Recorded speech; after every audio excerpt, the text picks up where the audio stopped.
Bonjour à tous et bienvenue pour une nouvelle vidéo Marprod. Alors la suite en gros du tuto numéro 9 qu'il y avait eu sur la conversion et la modification des containers, pour un petit et un gros. Et donc maintenant on va les peindre et on va donc surtout peindre celui-là, même si immédiatement après on va voir comment se coucher rapidement des choses avec ça. Alors, pour la sous-couche, on ne le dira jamais assez, utilisez des bombes de couleur, hein, autant vous aider avec des choses comme ça. Alors, sauf si vous avez un aérographe et tout ça, mais bon, l'aérographe fait pas forcément économiser de la peinture, ça, c'est un faux problème. Et moi, j'utilise ce genre de bombe que vous avez peut-être déjà vu dans mes vidéos et dont j'ai déjà parlé d'ailleurs. Donc, c'est soit de la gold ou parfois de la black. Ça, c'est pour l'appellation, mais la marque, c'est Montana. Donc c'est une bombe de graphe américaine, je touche pas de royalty.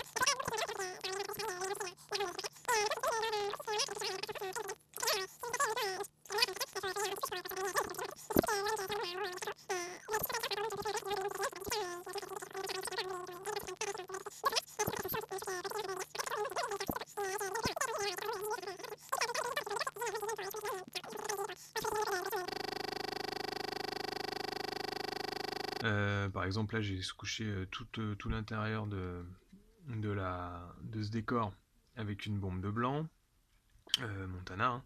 Le rouge c'est une bombe de rouge, alors juste un peu éclaircie avec un rouge plus clair Games à côté. Mais sinon le rouge de base c'est en bombe, le vert aussi, enfin vous voyez les détails sont pas du tout partis, même là tout ce qui est assez fin et tout c'est bon. Donc non c'est...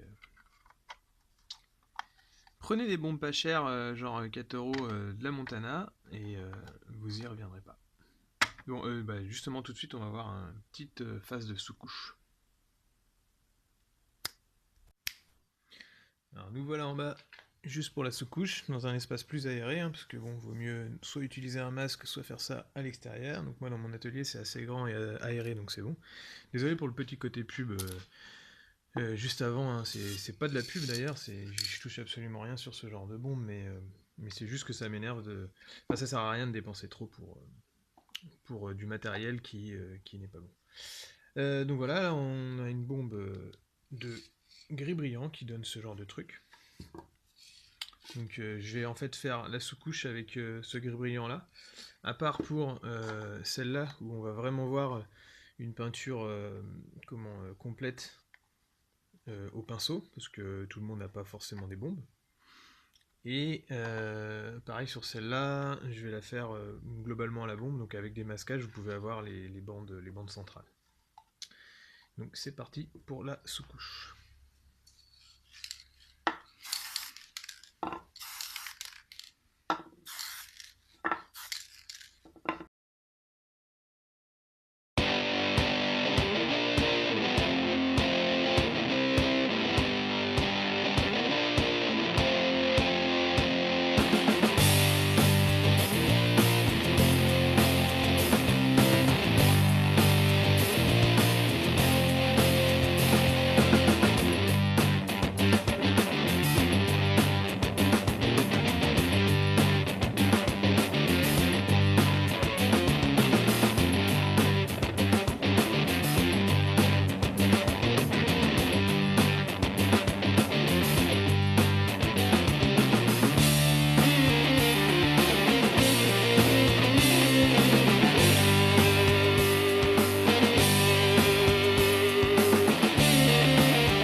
Hop, retour à l'atelier. Donc on est presque en temps réel, hein. J'ai accéléré pour les besoins de la vidéo au niveau du masquage parce que ça peut être un peu long. Mais sinon la bombe c'est quelque chose qui, enfin, elle sèche extrêmement vite. Du coup elle vous permet de bosser vachement rapidement. Donc voilà, on va démasquer ça. Bon, pour la petite, voilà, je suis parti sur un masquage pour faire une sorte de bande. L'avantage de le faire à la bombe, c'est que ça se fait assez régulièrement. Puis avec du masquage, vous êtes sûr d'être relativement droit. Si vous avez bien posé votre scotch. Donc voilà, ça peut faire un petit effet avant vieillissement, hein, bien sûr, mais au moins on aura une bande. Parce que comme elle est maintenant raccourcie et puis qu'elle a plus que 2 lobes, on va appeler ça comme ça, on peut plus faire ce schéma qui est quand même intéressant avec la bande centrale. Voilà. Pareil pour cela.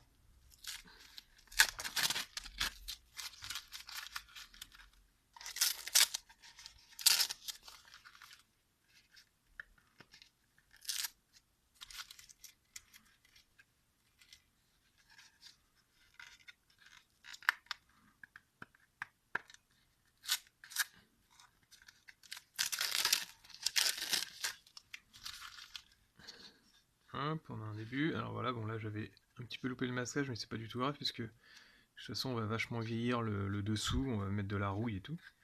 Donc ça va faire le taf, mais au moins on a une base de jaune qui est sympa.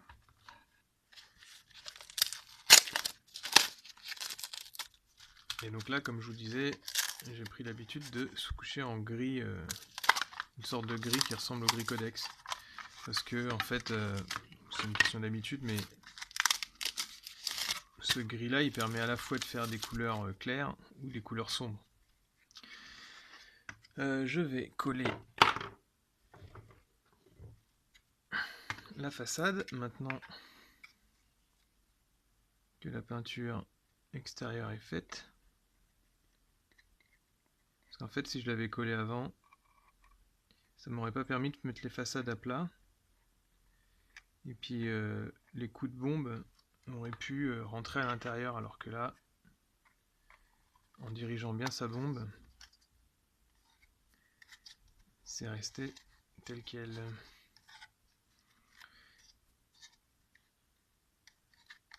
Voilà. Donc on est sur un container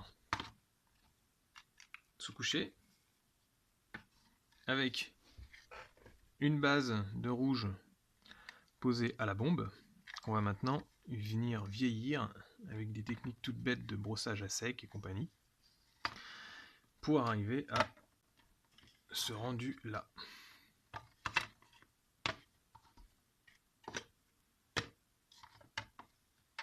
Je laisse ces deux là ici. Pour les besoins de la vidéo, je les peindrai pas tout de suite. Je vais en peindre qu'un parce que sinon ça va être trop long. Donc, en gros, on prend un pinceau assez épais, qui est d'ailleurs pas sec. Voilà, comme ça. Qui fait office de brosse. Alors là, c'est un medium dry brush, mais en fait, je crois que je l'ai recoupé. Je sais plus. Non, il est peut-être comme ça. Mais sinon, vous pourriez carrément prendre, d'ailleurs, c'est ce qu'on va faire tout à l'heure, ce genre de gros pinceau brosse pour faire les tapotis et faire la rouille en dessous. Donc, en premier lieu, on commence avec du métal. Donc on va prendre un métal assez sombre, style LED Belcher, ou alors, si vous êtes encore sur l'ancienne gamme, Bolgun Metal. Et on vient brosser vraiment les faces comme ça. Et c'est là que c'est l'avantage de se coucher en gris par rapport au noir, c'est que le noir, bon, ça peut vous faire un effet de style, mais le gris, vous allez avoir déjà une base qui est très intéressante pour faire du métal assez rapidement. Et en faisant les brossages comme ça, vous avez directement vos lumières, hein. C'est des trucs que je fais souvent, si vous avez regardé mes autres vidéos de décor, ça permet de peindre assez rapidement et de faire des effets, quoi. Voilà, le dessous si on est un peu puriste.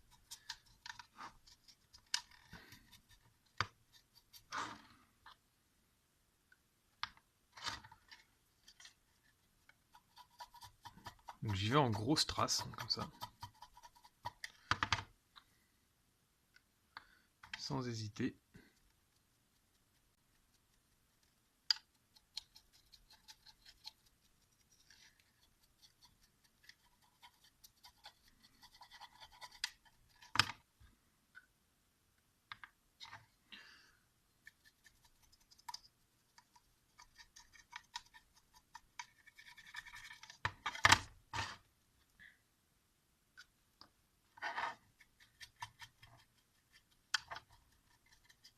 C'est même pas extrêmement grave si vous dépassez sur le rouge, hein, puisque ça va faire comme si c'était des dommages, des coups, de la peinture écaillée, ou alors carrément des traces de balles ou de lance-flammes, des traces de frottement et tout.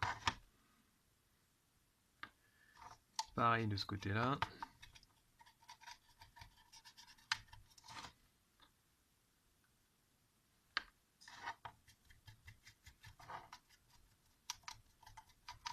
Alors oui, je prends directement dans le pot, hein. Duncan ne fait pas comme ça, mais je ne regarde pas Duncan, et Duncan ne me regarde pas non plus, donc c'est pas grave. Et ici, la dilution, on s'en fout, puisqu'on est sur un décor, donc on peut utiliser la peinture directement en sortie de pot. C'est vraiment pas gênant. Vous faites varier, on travaille avec une ou deux teintes. Ensuite, on va mettre un ball gun, un gris métallique un tout petit peu plus clair pour renforcer certaines arêtes, et puis c'est tout. C'est tout ce qui suffit.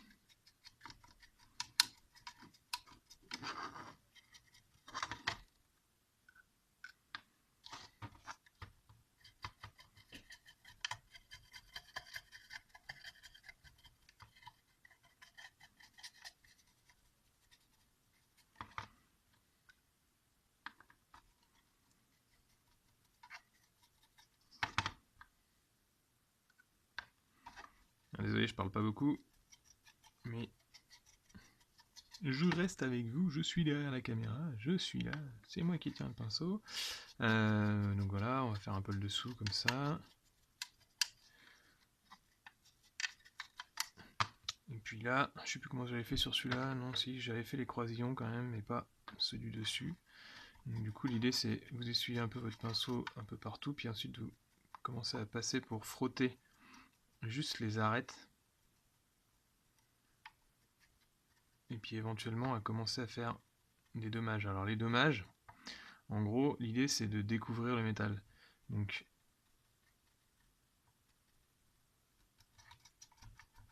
on fait ce genre de frottement, mais ensuite on va repasser avec du noir, donc pour l'instant je force pas trop, là c'est juste pour faire comme si y avait des traces d'usure. Et puis en même temps, pour faire ressortir les arêtes.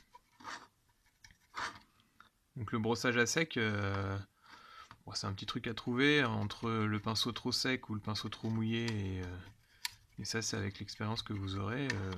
Là quand on bosse sur des décors comme ça, alors quand vous êtes sur de la figurine, autant avoir un petit papier essuie-tout à côté, puis essuyer ce que vous faites pour arriver à la bonne texture, à la bonne consistance de pinceau. Je vais devoir remettre un tout petit peu de colle parce que sinon en partie ça va sauter ça. Voilà. Colle que je sèche immédiatement parce que sinon c'est des coups à passer dessus au pinceau et donc à niquer directement ses poils. Mais oui, donc je disais, je sais plus ce que je disais. Non, pour le brossage à sec, là en décor, vous pouvez carrément essuyer sur votre décor à des endroits où vous avez par exemple oublié de passer, puis ensuite dès que vous voyez que vous avez la bonne consistance, pouf, vous revenez sur le décor à éclaircir.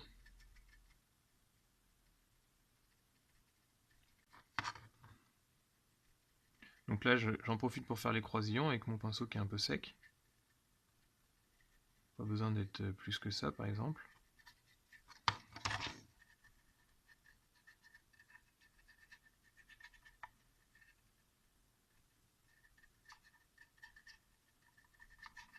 Voilà. Donc déjà on a quelque chose avec une base qui est intéressante. Donc là, ball gun foncé. Layer Run Fang Steel. Je secoue un peu.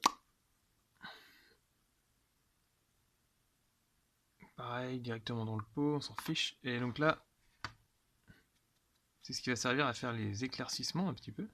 Donc on va passer avec un peu plus de parcimonie juste sur les décors, en commençant par le haut, histoire de faire une sorte de, pas de zénithal, hein, on va pas rentrer dans ces concepts un peu compliqués, surtout en termes de décor, mais l'idée c'est que les reliefs les plus hauts sont plus éclairés, donc c'est eux qu'on commence à éclaircir en premier.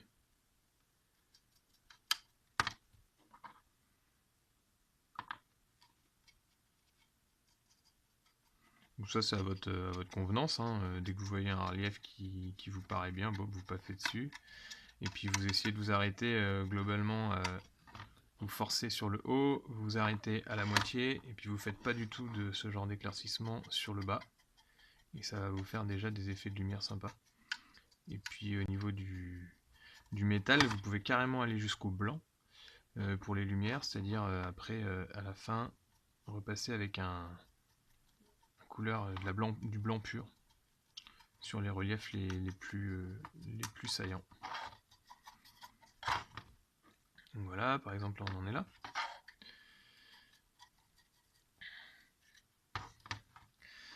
Et là on va directement passer déjà au weathering, donc au dommage de bataille si on veut parler français.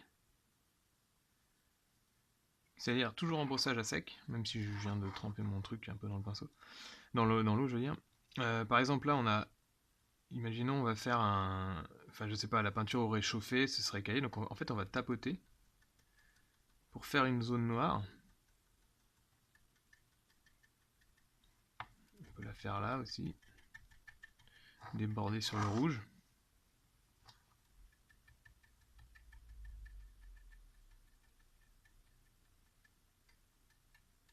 Donc là, il faut essayer de pas être régulier.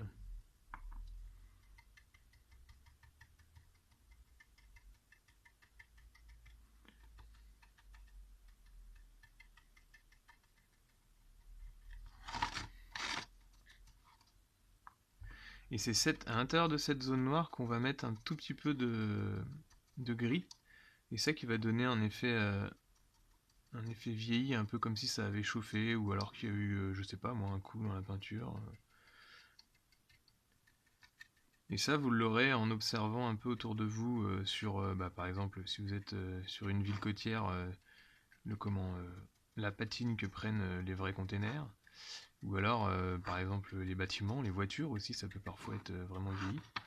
Et pendant qu'on est au noir, là, j'ai voulu faire un effet d'éclatement au niveau de la conversion du container, comme si ça avait explosé de l'intérieur. On va également faire la chauffe, c'est-à-dire, ça c'est des trucs que vous pouvez faire aussi sur le bout de certaines armes, genre plasma ou même laser, lance-flamme et compagnie. C'est-à-dire la matière va avoir chauffé, donc là vous brossez du relief, donc on va dire de l'extérieur vers l'intérieur du décor, comme si il y avait eu vraiment une flamme ou une explosion, et puis quelque chose qui a bruni le matériel.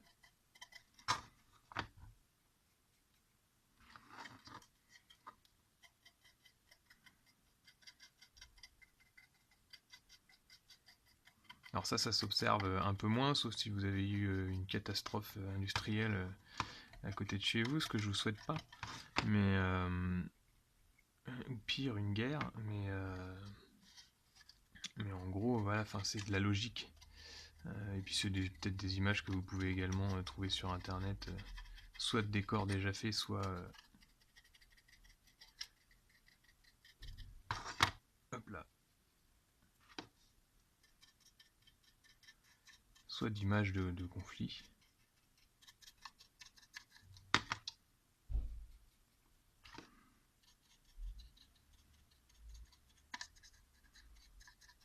J'entends ma postière qui vient de passer, ça veut dire que j'ai un colis qui est arrivé pour une nouvelle commande. Donc voilà, on brunit, on essaie de... Alors pas d'être réaliste, hein, enfin si, on essaie d'être réaliste si vous êtes puriste, mais l'idée c'est de se donner une impression, un truc sympa. Et pas hésiter vraiment à forcer sur le noir pur en fin de truc, fin de pose de la peinture, pour vraiment renforcer certains éléments, notamment les arêtes saillantes. Donc là c'est du noir pur qui va recouvrir la zone qui est censée avoir vraiment morflé en fait.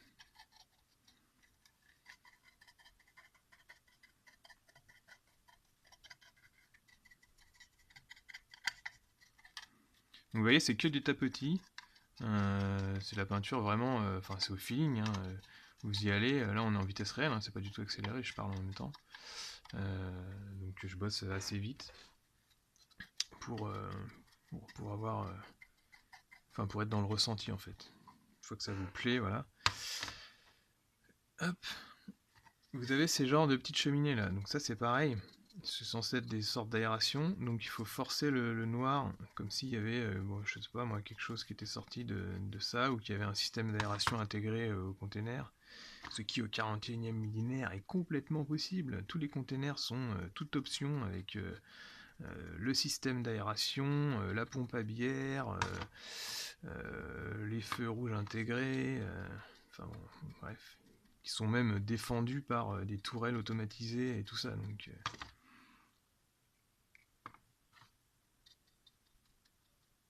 concept à développer, hein, peut-être. Proposer des containers toute option, en mode, je sais pas moi, Mercedes, BMW, ici. Je pars en live, donc voilà. Là on essaie de salir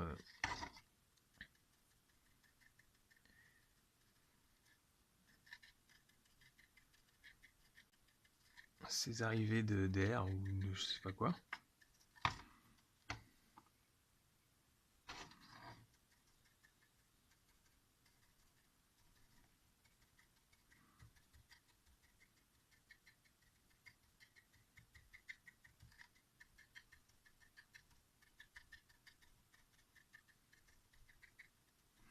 Ça dégueule de partout.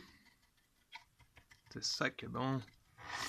Alors je sais plus si j'avais sali, en même temps je garde en référence l'autre. Non, j'avais relativement laissé comme ça, ce qui est assez logique, parce qu'il n'y a pas de peinture, donc le métal peut pas vraiment être bruni. Mais bon, vous pouvez quand même essuyer un peu votre pinceau une fois qu'il est que vous avez fini. Donc voilà, donc déjà on a ça là. Ensuite, changement de pinceau, donc on nettoie quand même un peu.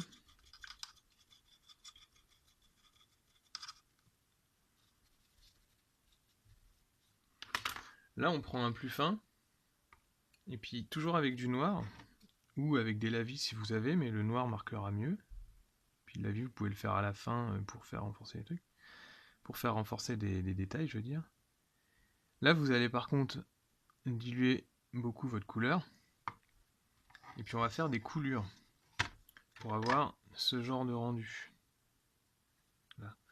Donc les coulures, eh ben, elles se forment quand l'eau s'accumule sur un relief et qu'ensuite, dès qu'il y a trop d'eau, paf, le point de rupture est atteint et ça coule. Donc il faut viser les reliefs, c'est-à-dire par exemple ces petites barres là, on pourrait imaginer qu'en cas de pluie, bah, l'eau elle s'accumule en dessous, donc vous venez souligner en dessous, puis ensuite, hop, vous venez laisser traîner votre pinceau pour faire des coulures, alors du plus naturel que vous essayez de faire, hein.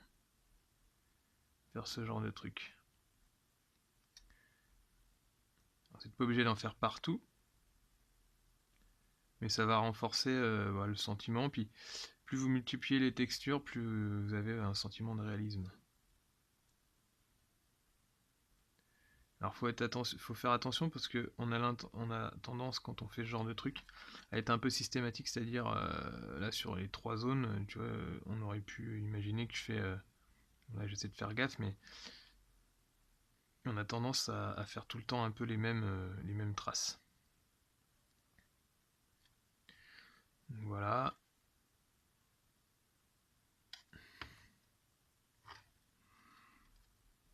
Donc c'est un petit coup à prendre, hein. Je dis pas que je suis loin d'être le meilleur à faire ce genre de truc. C'est d'ailleurs des choses que je fais uniquement sur les décors parce que j'aime pas du tout le weathering sur les figurines. Notamment sur les Marines, mais bon ça c'est une autre question. Et du coup, j'ai pas forcément l'habitude d'en faire, sauf sur les décors. Donc là c'est pareil, ça aurait pu s'accumuler là, avant l'explosion bien sûr. Voilà, si vous êtes un petit peu trop lourd, hop, vous passez un petit coup de doigt, c'est l'avantage d'avoir une peinture diluée. Normalement, ça s'efface directement.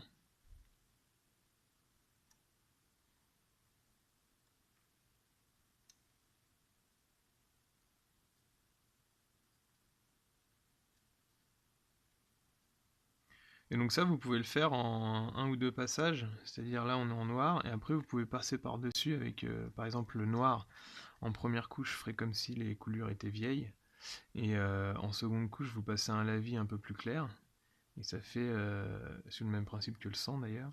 Le sang, il vous faut une base de rouge plus foncé, comme s'il y avait du sang séché, et puis ensuite vous passez par-dessus avec du sang frais, donc un rouge plus clair, ou alors par exemple du Blood Red.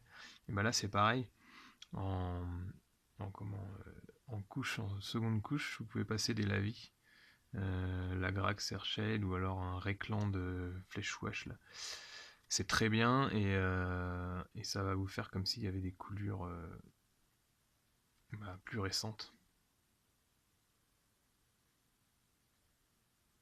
Alors on est presque, enfin vous voyez les coups que je donne, c'est presque du dessin en fait, hein, parce qu'on est sur des surfaces planes et puis en fait on renforce les textures avec des ajouts qui n'existent pas à la base, donc c'est plus du dessin, c'est un petit coup à prendre, mais c'est pas très dur.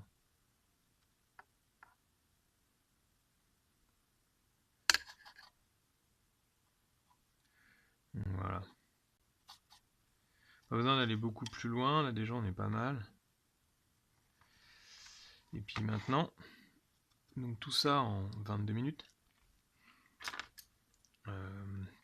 au niveau de la peinture seule. Maintenant on va reprendre notre pinceau brosse comme ça, et puis c'est là qu'on va prendre le gris, et qu'on va venir tapoter aux zones qu'on avait abîmées.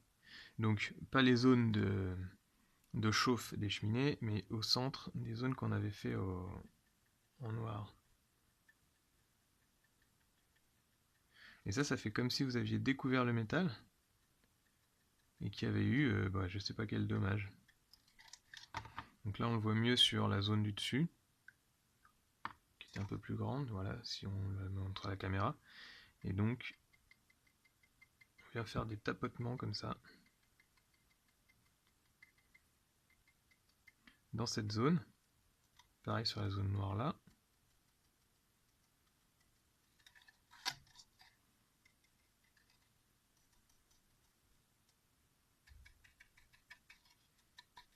Voilà.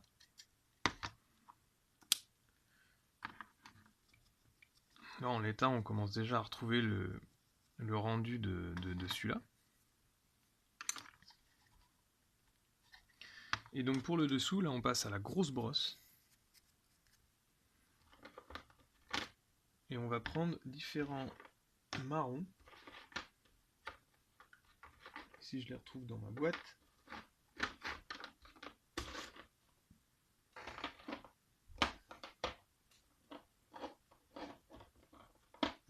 Désolé, je cherche dans le boîte des peintures un marron qui me corresponde. C'est-à-dire...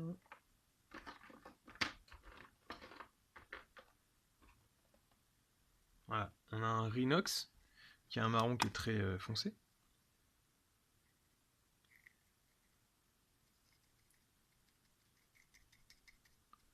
Et là, comme c'est une brosse à poil dur, vous voyez les francos, pour faire les zones de rouille. Donc les zones de rouille, elles se font principalement aux jonctions et vers le bas des décors, puisque l'eau qui s'accumule, ou alors ça a fait trempette dans quelque chose de pas très bien, donc on va les faire en dessous. Et là, on va tapoter carrément en remontant un peu sur les côtés. Et c'est ce genre de brosse qui va vous permettre de faire les pictures de rouille. Donc là, vous n'êtes pas obligé de passer sur le truc si on sur l'écoutille, si on imagine que cette écoutille, par exemple, elle est faite dans un autre métal et du coup peut-être qu'elle rouille pas. D'ailleurs, on peut en parler, hein. Est-ce que le métal continue de rouiller au 41e millénaire alors que techniquement, même si s'ils ont oublié des trucs, ils sont plus à même de faire des métaux qui rouillent pas que nous. Mais bon, c'est pour ça que j'aime pas en faire sur les Marines, surtout sur de la céramite. Mais voilà. On tapote.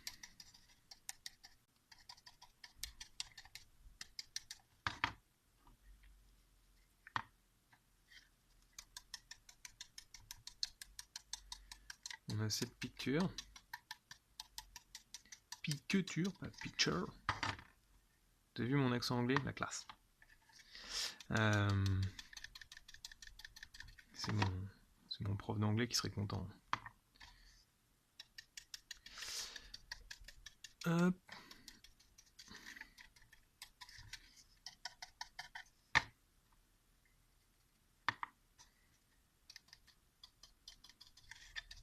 Donc là aussi c'est au feeling, hein, c'est vraiment faites ce que vous voulez, vous tapotez. Là les patins, bon bah voilà, on imagine qu'ils morflent quand même, c'est eux qui prennent les coups, donc ils rouillent peut-être plus rapidement. Hop, pour prendre la couleur carrément pure.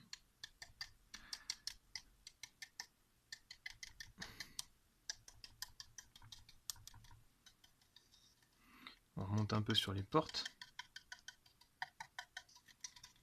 Et puis sur les flancs carrément.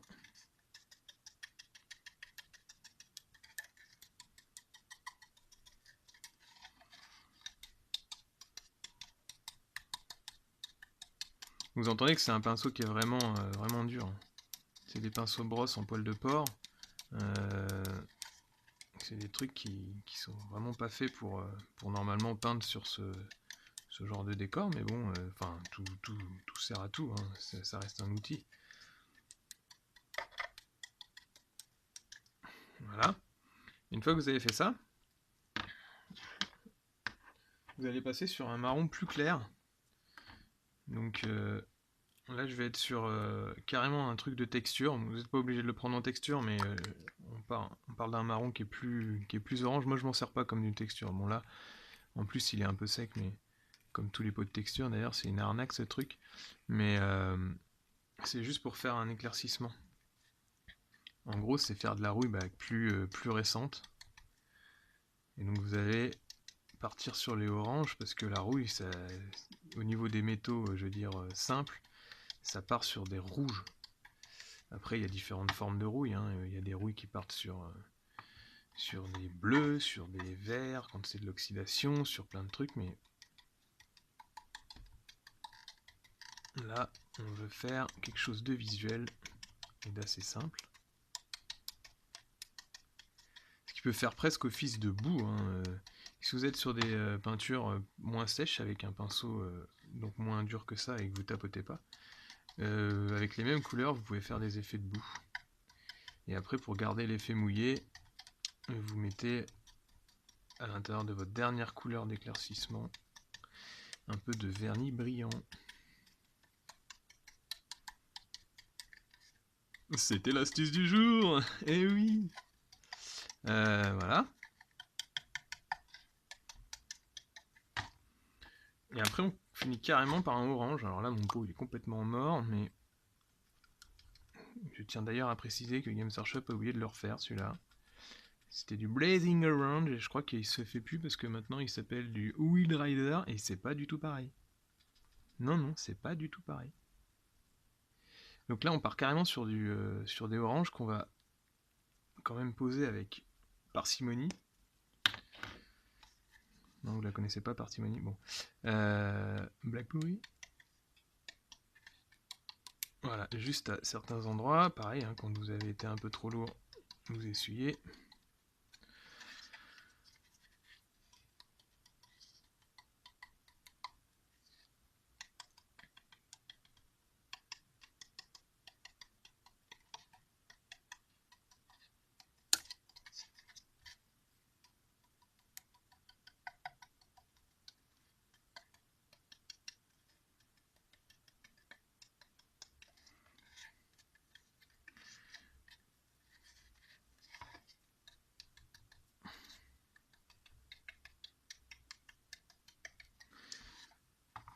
Et hop là, pinceau dans l'eau.